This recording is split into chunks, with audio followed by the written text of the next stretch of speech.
sa Vietnam. Salamat, Peggy, naman sa mga kababayan natin sa Indonesia. At sa mga taga North America, hello. Good morning sa lahat ng mga kamisis at kapatid natin. Saan mang panig ng mundo, ito ang Face to Face with Ate Coring. Handa na ba kayo sa ating chismisan, kulitan, at kwentuhan? Pasiklaban ng kababaihan, abangan ang pasabog sa Talentadong Pinay. Hoarding o pagtambak ng mga gamit, koleksyon o basura. Alamin kung saan ang murang bilihan ng mga proteksyon sa tag-ulan. Tara na sa Murayta Avenue. All these and more sa Face to Face with Ate Coring! Pagdating sa usapan, mukhang pauso lang. Alam daw niya ang totoo. Kaya hindi siya mapepeke ng fake news dahil alam daw niya kung ine-etchos lang siya. Marites ang Barangay Laila Chicadora. Good morning, Ate Coring! Alam mo ba, Ate Coring, ang usap-usapan sa amin? Hiwalay na ang middle-aged magaling na actress at ang kanyang non-showbiz boyfriend kasi hindi daw kumpara dati na kung saan-saan sila nakikitang magkasama. Eh ngayon, parang naglaho na parang bula. Ganon? Yeah! Aba. So, ang sabi nila, naku, mukhang break na sila, hindi rin nagtagal kasi nga naman, ito si ate girl mo, medyo may ugali. Oy, pero sabi ko naman, huy, grabe naman kayo, hindi pa pwedeng may teleserye lang kasi ngayon si ate at busy. Oo. Boyfriend, girlfriend pa lang ba? Yes, boyfriend, girlfriend. Aba, politiko. Ay, ano ba na naman? Mamaya ibubulong ko sa inyo, okay? Pagdating naman sa mga uso sa social media, updated siya palagi dyan. Mapa-reel, skit at dance moves. Game siya dyan. Ang poging tambay ng barangay, Ryle Santiago. Magandang umaga mga kamisis! Tama-tama Ate Coring, dapat lagi tayong updated, laging updated kung sinong may mga bagong sale, di ba? Ayun. Dapat abang kayo sa akin palagi pag nagsasale. Tsaka syempre yung mga bagong sayaw, Ate Coring. Ayun. Updated ako doon, kailangan eh. Updated, anong bagong sayaw? Anong pinakabagong sayaw? Eh, gusto niyo ba ng XP? Pa-experience! Pa-experience! You ain't fucking with my dirty Pa-experience! For them dudes who don't know me, I know I'm from the west. All these bitches love me, nigga dancing, none of them know me. Kaya paulit-ulit lang po sila ngayon, Ate Coring. Sa lahat ng kanta, sinasaksak po itong sayaw. Ano ba yan? Parang sayaw ni Kachupoy. Si Pero Godmother kaya marunong sumayaw. Panoorin natin, ha? Sige, tingnan natin.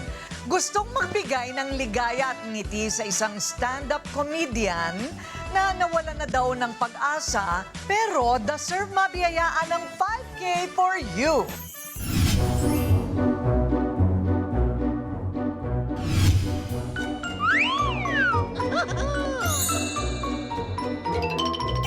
Kung anong OPM song ang nagbibigay sa'yo ng inspirasyon, sabi nagpapasaya sa'yo. Yeah, sa ngayon yung kanta ni Goodies, yung Sulitin. Paano yan? Parinig ng chorus? Dami kong pinagdaanan, pero di yun madali. Pero kahit gano'n, mas pinili ko pa rin ang umiti. Ayun, taray. May hinahanap akong isang entertainer na halos 3 dekada na nagpasaya sa napakaraming tao. Pero nang dumating ang pinakamabigat na pagsubok sa kanyang buhay, siya naman ang nangailangan ng lakas ng loob para muling bumangon. Tara, kilalanin natin siya. Hello, Roberto! Ako ang iyong Pera Godmother. Hindi ka ba natutuwa na nakaharap mo ako? Natutuwa ako, kaya lang nagulat ako. Si Roberto na mas kilala bilang Martin the Icon o sa larangan ng komedya. Siya ay singer-host comedian. Ikwento mo naman sa akin kung paano ka nagsimula. Biglaan kasi yung classmate kong nung college. So sabi niya, Martin, halika sama ka sa akin. Punta tayo sa bar. Music Box. Music Box. Siguro mga 28 yata. Since 1990. Parang maituturing nating institution talaga tong si Martin the Icon sa larangan ng komedya. Ang nabalitaan ko, ikaw ay na-stroke noong 2018. 2018. So paano nabago nito ang iyong buhay mo? Malaki na bago kasi Hindi ko na nagagawa yung ginagawa ko dati, yung mag-entertain, yung masigla, clown na dating. At kumakanta ka, magaling kang Kumakanta. kumanta. Pag napapanood mo sila, syempre uso na ngayon yung social media, ano nararamdaman mo? Sana ako rin ganyan, malakas lang ako. Eh, hindi ako malakas eh. Happy ako sa kanila. Paano ka bumabangon right now sa pang-araw-araw? Napaka-blessed ko kasi turn to Jesus. Yun. May araw na talagang walang pera. So, ito po. Pakainin niyo po. Maya-maya, magbibigay sila ng pagkain sa akin. Kung si Martin ay nagbibigay ng saya sa maraming mga taong nanonood sa kanya noon, ngayon naman is a chance na para makilala niyo siya ng personal. Kaya Martin, huwag ka na umiyak dyan. Ipapakilala kita kay Ate Kuring para makita ka niya at malaman naman ang kwento ng iyong buhay. Ready ka na ba? Ready na. Let's go! Pero Godmother, where are you? Ate Kuring! Naku, eto kasama ko si Martin, the icon. Halika, Martin. Hello, Martin. Stand-up comedian. Oh. Okay, upo ka, Martin. Dadahan. Ang ganda naman ng suot. Ano yan? Ilang manok yan? Marami-rami. Oo nga. Okay. So, Martin, nung nawala ang lahat sa'yo dahil sa stroke, sabi mo? Opo. O anong nangyari sa buhay-buhay nung mawalan ka ng trabaho? Sa bahay lang po ako nagdadasal. Tapos, syempre po ako iniisip ko rin na gusto kong lumakas. So, iniisip ko, tinatandaan ko po lahat ng mga sinasabi ng mga doktor na mga bawal kainin, mga ganon. At yung mga dapat inumin, dapat gawin, mga exercises ng mga therapist ko po, ginagaya-gaya ko rin po. Ayun, ginagawa mo naman. Opo, ginagawa ko naman po yun. Okay. Dati ikaw yung parati nagpapasaya sa tao. Opo. Ano naman ang nagpapasaya sa'yo ngayon? Yung mga inaanak ko po, lalo na yung dalawang babae, pag nakita ko naaaliw ako sa kanila. Ah, ganon? Mga princesses, little princesses po. O, Saan siya nakikitira? Yun ang mga kasama niya ngayon. nakikitira sila sa'yo? Ako sa kanila. Ikaw sa kanila? Opo. Nakakatuwa naman, Opo, inaalagaan ka nila. Opo. Sobra. Okay. So, kumusta naman ang buhay-buhay? Bakit may nababalitaan kami na ilang araw ka hindi nakakakain? Ano ba yun? Sorry po. Oo. Wala po kasi minsan budget ko lang ganun. Pero minsan naman meron, minsan wala. Pag wala, lalo pag wala, alam niyo nagdadasal po ako talaga, nagdadasal ako, super dasal.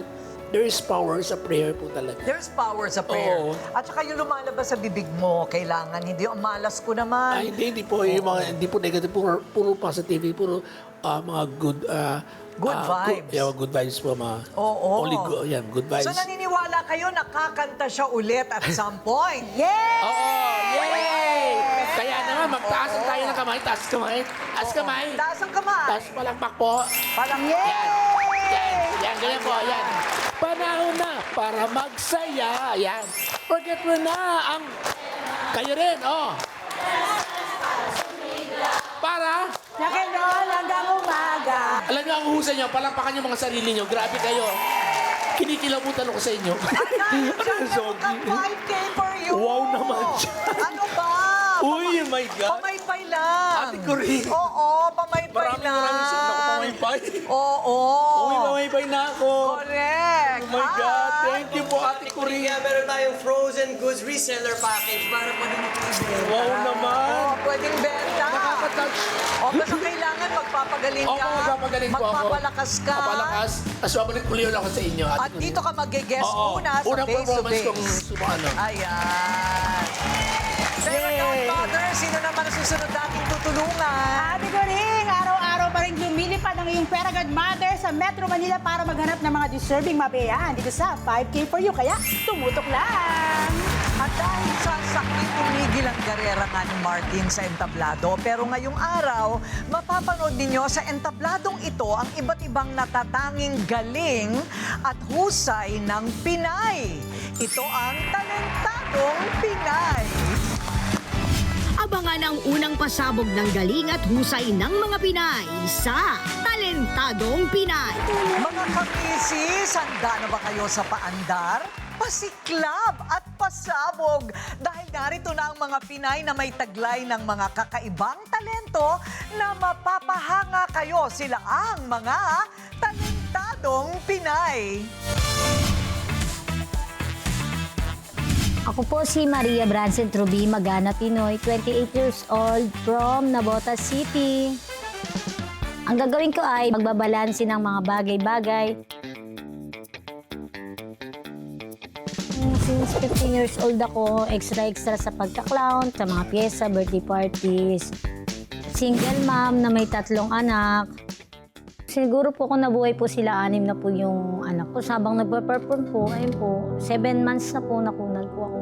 Ang work ko lang po talaga is pag-perform. Ngayon po, medyo mahirap po kasi medyo ano po yung event kayo, nag-ulan po. Ngayon po, minsan po nag-extra rin po ako ng tindera sa amin po, sa Fishport. Kaya full-time ma'am muna ako sa bahay.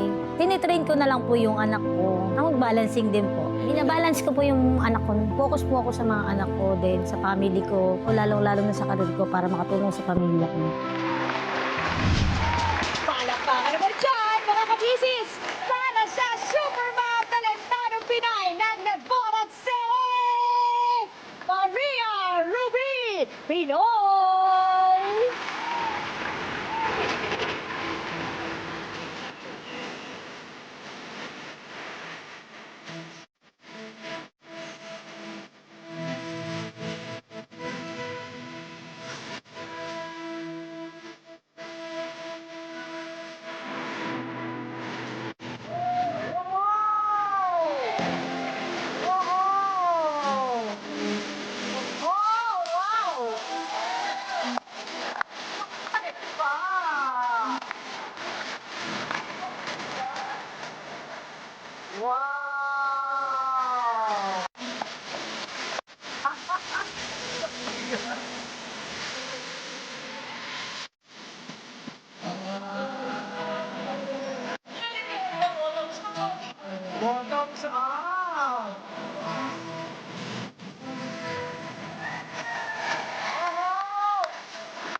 Isang single mom, paano mo nababalanse lahat tungkol sa buhay?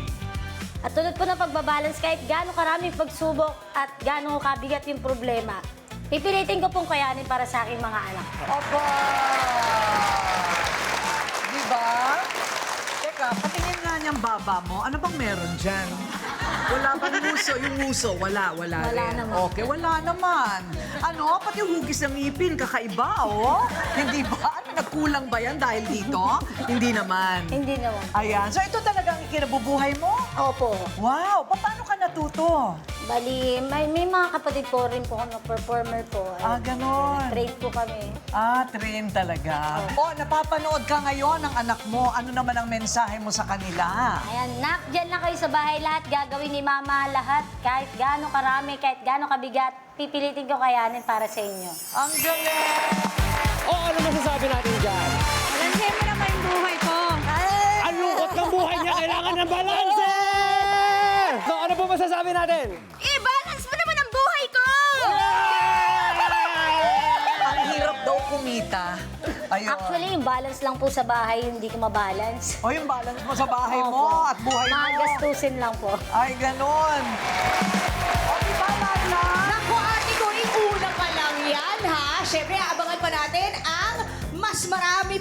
talentadong mga Pinay dito. I can't believe it!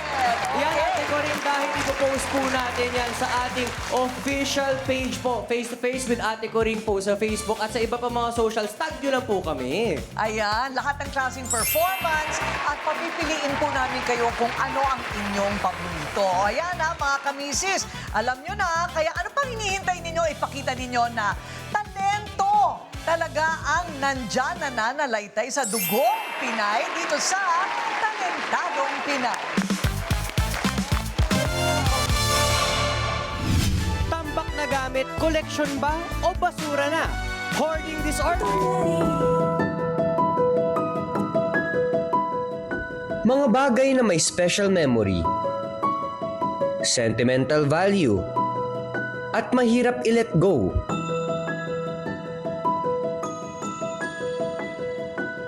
Kapag sumobra, Ayun yung gawin mo nung maliit pa. Sige naman. nakakasama. Wala dito. Yung mga ganito hindi na nakagamit dapat na tinatapon na natin ito. Kaya tayo nag-aaway. Ang tawag dyan, hoarding disorder. Ano nga ba ito? Alamin natin. Ansabi?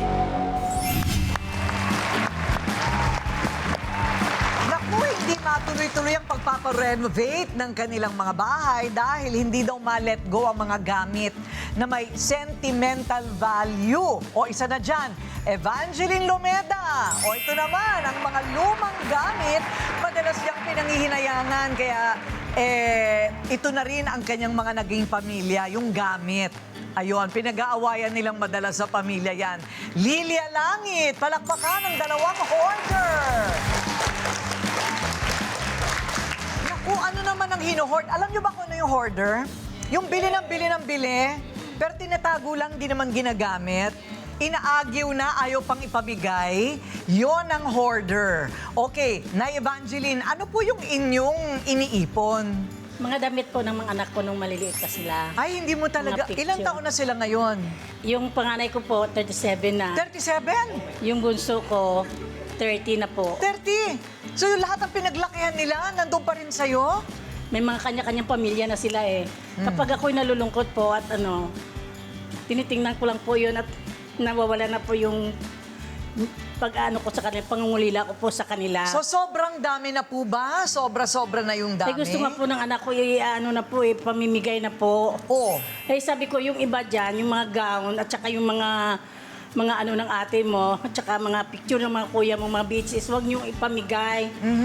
Basta't itabi niyo lang yan. Nung umalis po ako, ninakaw niya at pinamigay niya. Ninakaw at pinamigay, ganun nakasama. Ganun nakasama ang sitwasyon. Nalulungkot po ako kasi yan po sa tuwing nag-iisa lang po ako kasi yung tatay naman nila nasa ibang bansa. Yun na po ang ano ko. Naku, Trixie, paliwanag mo nga kung gaano kalaki na ang problema ng nanay mo. Actually po, yung mga gamit na hindi na talaga pwedeng maisuot, ayun po yung nilet go ko. Pero yung mga, alam ko naman na sentimental, na may value talaga para sa amin and sa kanya, is kinip ko pa din naman po sa storage namin. So, naku, buong bahay na ang 8 parts yung cabinet. Yung 7 doon, mga hindi na po talaga nagagamit. 1 part lang po doon yung nalalagyan ng gamit niya. Ay, sus, Mariosep, Nay.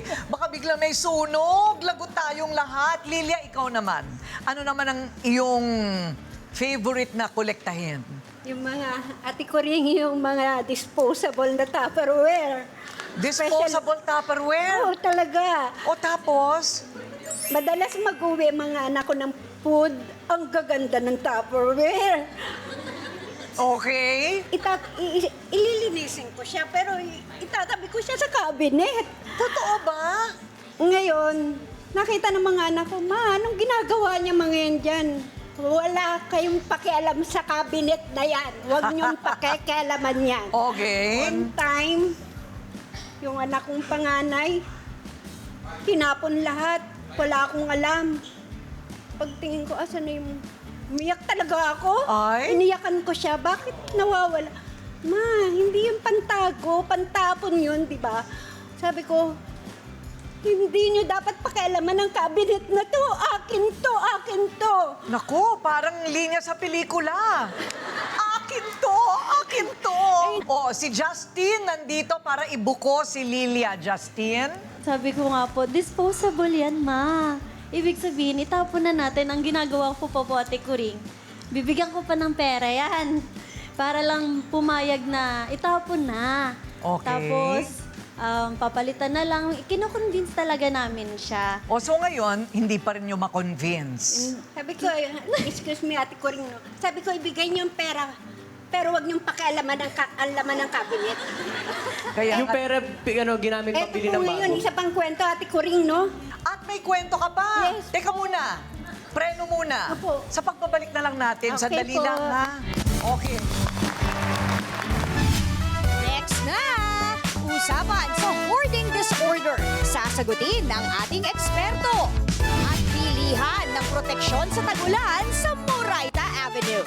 All these and more sa Face to Face with Ate Coring. O ayan, may hinahabol pa siyang kwento. O ano yun, Lilia? Yung pong bunso kong anak, para lang wag kong makolekta ang mga tinidor, kutsara ng Jollibee na kapag tinatay ko, puputulin na po nila. Puputulin na niya. Bakit gano'ng karami na yan? Itatago ko lang po siya. Ngayon, para tulungan tayong sagutin ang kanilang mga tanong at kung ito ba ay problema o pabayaan na natin walang basagan ng trip.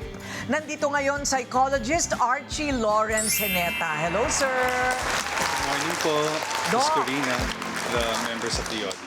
O, napakinggan mo ang mga sitwasyones. O, ano na ngayon ang iyong diagnosis? Yan, kasi importante nating malaman kung gaano. Meron tayong dalawang criteria to diagnose certain disorders, particularly hoarding disorder. Tinitingnan natin yung severity, gaano kadalas, and also chronicity, gaano siya, frequent makita sa isang tao. Yung severity actually, pwede rin nating tingnan kung gaano siya kalala.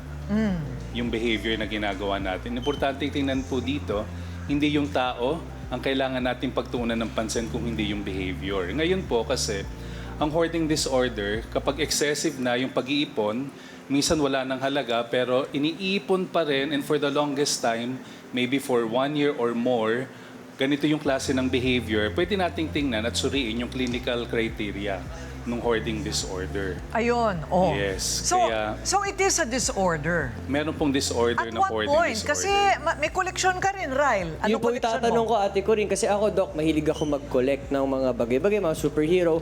Kailan po siya nagiging disorder at kailan siya nagiging collection? Meron po tayong dapat tandaan yung 3 Ds of hoarding disorder. Una, danger. Kung mapanganib na ba sa tao, halimbawa, does it pose a risk? Halimbawa, yung sunog ba, pwedeng mangyari dahil ang dami mo nang iniipon, karton, kung ano-ano pa. Also, dysfunctional. Hindi na siya nakakatulong sa iyo. Meaning, yung intended purpose ng iniipon mo, hindi naman yung nagiging purpose.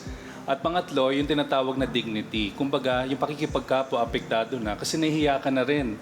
Sa sobrang dami ng inipon mo, hindi ka na makapag-imbita ng mga, halimbawa, visitors sa iyong bahay. Dahil nga nahihiya ka na, o minsan man, sa dami mo ng inipon na silang damit, sinusuot mo pa rin, yung dignity, apektado na rin. Titingnan natin yung tatlong yun. Kapag pasok lahat yun, maaaring meron tayong hoarding disorder. So, nagagamot naman yan. Meron po tayong, Ms. Corina, na mga standard procedures on how to intervene to people with hoarding disorder. Isa na rito yung psychosocial intervention, meaning yung therapy, talk therapy. Pwede natin kausapin yung taong may ganitong klase ng kondisyon, alamin, suriin, kung bakit ganito yung kanilang mga behavior. Hala, pupunta si Doc sa bahay niyo. Titingnan Kukunin niya yung lahat ng Tupperware. plastic mo. Ayoko kasi nagbabalot sa mga plastic pag may handaan, especially. Okay. O, nakatingin sa yung anak mo, ha? Yung, Umiiling. Yung isa kong anak, nung tinapon niya lahat ng Tupperware ko, so ngayon, nung nangailangan si anak ko, anong ibibigay ko sa iyo? Tinapon mo? Ayun. So, karaniwan sa mga may problema, hindi nila alam may problema sila. Ganun ba yun? Kadalasan may ganun pong lack of awareness, no? Oo. Hindi natin alam, pero may mga behaviors tayo na hindi na normal. Ang sabi nila, Laila, Alam mo, ate ko rin parang bumo-borderline ako dyan sa pagiging hoarder. Pero eto si Vilma, mahilig mag-online shopping, Doc. Mahilig. Kasi ako, isa din akong addict sa online shopping, lalo na pag sale. Hoardering po ba ang tawag doon? Paano po maiiwasan yun? Actually, pwede natin siyang tingnan not as a hoarding disorder technically. Pwede natin tingnan as impulsive buying. May mga iba-iba pa kasing mga klase ng behaviors. Halimbawa, when you talk about shopping or buying online, so ang focus doon yung shopping. So pwedeng compulsive shopping, pero again, kailangan natin siyang suriin na mas malaliman dahil baka talagang hobby nyo lang na mangolekta ng mga items online. Kung hindi naman talaga siya dysfunctional, nakaka-apekto sa buhay ninyo pang-araw-araw, hindi naman siya negatively affecting your, everyday affairs, di okay lang po yun. So hindi po siya hoarding, ordering lang. Ordering ka lang ng ordering. Ordering ng ordering, yes. Hindi hoarding, order. Okay. Support naman po ako sa ordering.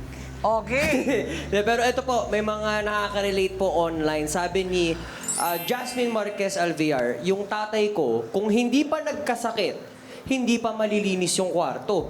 Huling nalinis yun, buhay pa nanay ko. At ang daming mga expired na mga pagkain, gamot, at kung ano-ano na sana napamigay na lang.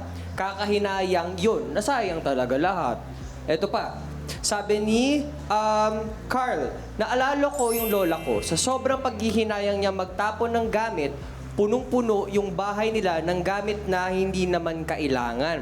Ang sinasabi lang niya, ayaw niyang itapon dahil baka dumating ang araw na magamit pa. Ay, eto pa. Sabi po ni Ryle, Parang kilala ko yun ah. ang sarap po kasi mag-hoard ng Tupperware. Lalo na pag galing sa Raya Studios kasi masarap ang ulam nila. Ay, masarap talaga yun. Ano ba ang ma-advise mo sa kanila? Gusto natin mangolekta dahil may paggagamitan tayo kalaunan. Pero kung nakaka-apekto na to sa pang-araw-araw natin, mahalaga na kumonsulta rin sa isang mental health professional tulad ng isang psychologist or psychiatrist o ng community mental health worker nang sa ganon mabigyan tayo ng direksyon o payo. Mas maganda kung mas unawain natin kung saan sila nanggagaling rather than husgahan natin sila agad-agad. Mahirap din kasi na sabihin natin kaagad meron silang mental illness. Baka naman behind this behavior, merong pinanggagalingan. Ayan, hindi namin kayo hinuhusga, basta't alam nyo lang, yung hangganan. Hindi po ba alam ko nang ireregalo ko sa'yo? Sa Pasko. Nay Lilia, ha? Okay, Nay Evangeline, marami pong salamat. Thank you very much. Doc, thank you. Kaya lahat ng bagay nagiging mali kapag sumusobra. Lahat. Ayos lang manghinayang sa mga mahalagang bagay, pero iisipin din po natin pahalagahan ng mga taong nasa paligid natin. Kung maaari pa itong gamitin sa buhay mo, keep mo ito. Pero pag wala na, let go mo na yan, girl. Salamat ulit!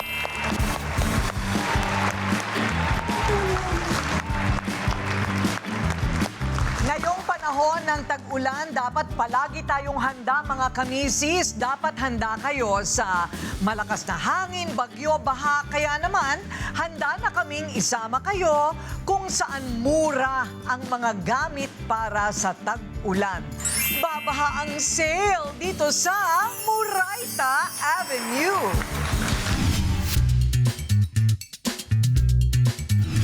Kaliwat kanan na naman ang mga bagyo, kaya dapat lagi tayong handa sa ating mga rain gears. Hindi ba? Kaya dito sa Divisoria, nakahanap ako ng bilihan ng murang mga panangga sa ulan. Dito tayo magpunta.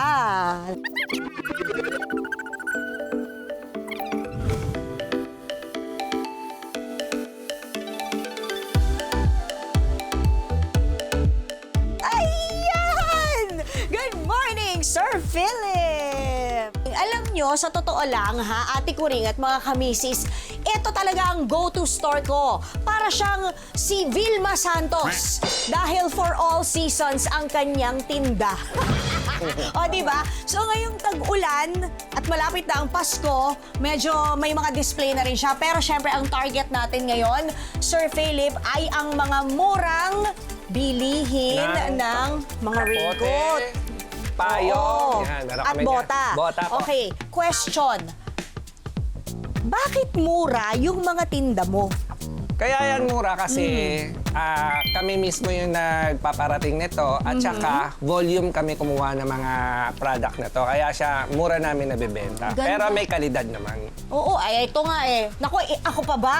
Ako, alam nyo mga kamisis, para sabihin na natin na, sige, gusto natin ng mura, pero i-check din naman natin yung kalidad, Quality. hindi ba? Yung quality. O, katulad nitong hawak ko na poncho para sa mga bata. Magkano to, sir? Ito naman is 150 lang to. Pero Oh. pag wholesale nito, may bawas pa. Mga Ang kinaganda magkano? kasi nito, pwede tong isuot ng bata na may kasamang backpack pa sa Ayun. likod. Unlike yung ibang kapote, walang ganyan. Oo, so, walang kailangan mo space. nababasa yung mga gamit nila sa bag nila. Oo, maganda. Ayun, So, maganda. 150. Pag gaano ba karami ang Ang wholesale? wholesale namin, pwede na sa amin ng 6 na peraso. Pataas. Wholesale na siya. Mas assorted design. Assorted colors. Yung mga bota, magkano naman yan? Ang bota namin, sa panlalaki namin, nag-range siya sa 300 lang siya. Lahat ng size pare-parehas ang presyo. Okay. Samantalang sa babae, 260 siya. Lahat ng size pare-parehas ang presyo rin.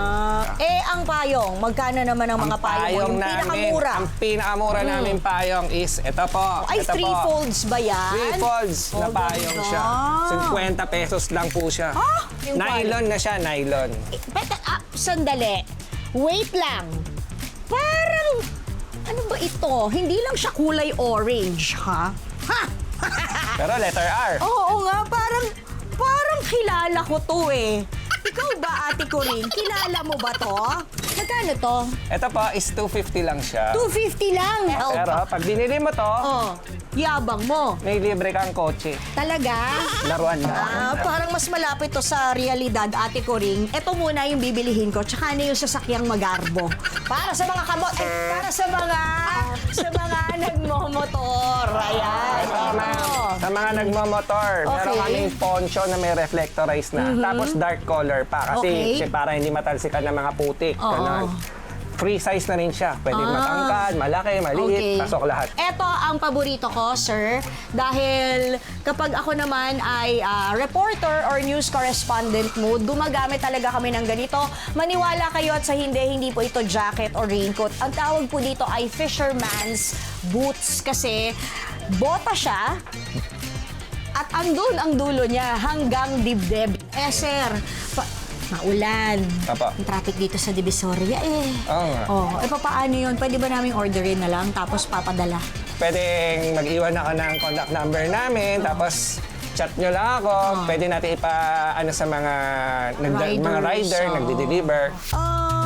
Tulungan mo naman akong mamili ng mga rain essentials para sa mga kamisis natin.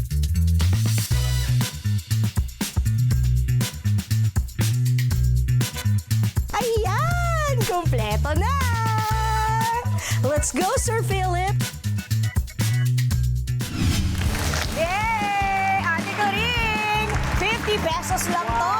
I can't believe 50 pesos. 50 pesos lang. Talaga ba? 50 pesos kapag 12 ang binili mo, pero pag isa, 80, hindi pa rin masama, di O, teka ba? muna, baka naman madadala ka ng hangin yan. Ay, hindi naman, kasi medyo makapal naman siya. Hindi, Oo, hindi di siya, ba? yun talaga una kong tinitingnan. Oo. Kikilatisin ko yung payong kung mababasa ba ako, di ba? Correct. Kung pero okay siya, good quality naman siya. Oo, tsaka may mga bota, di ba? Iba't ibang mga Yes. gamit para sa paghahanda sa tag-ulan. Correct, lalo na ngayon, daming Ayun. bagyo, di ba?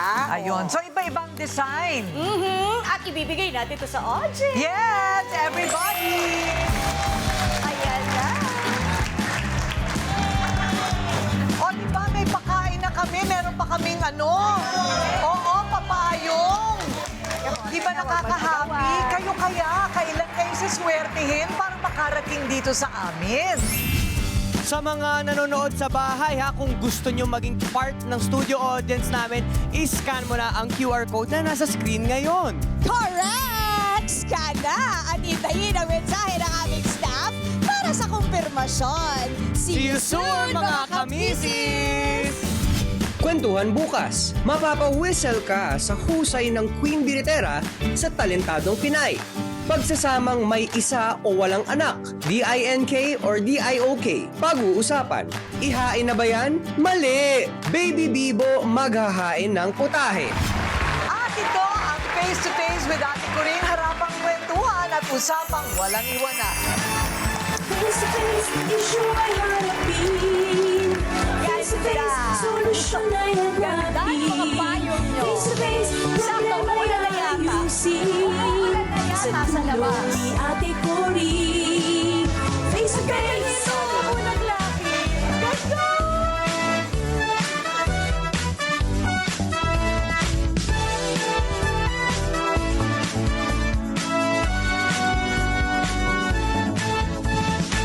sa buhay minsan, problema ay di maiwasan. Swerte at kabuhayan.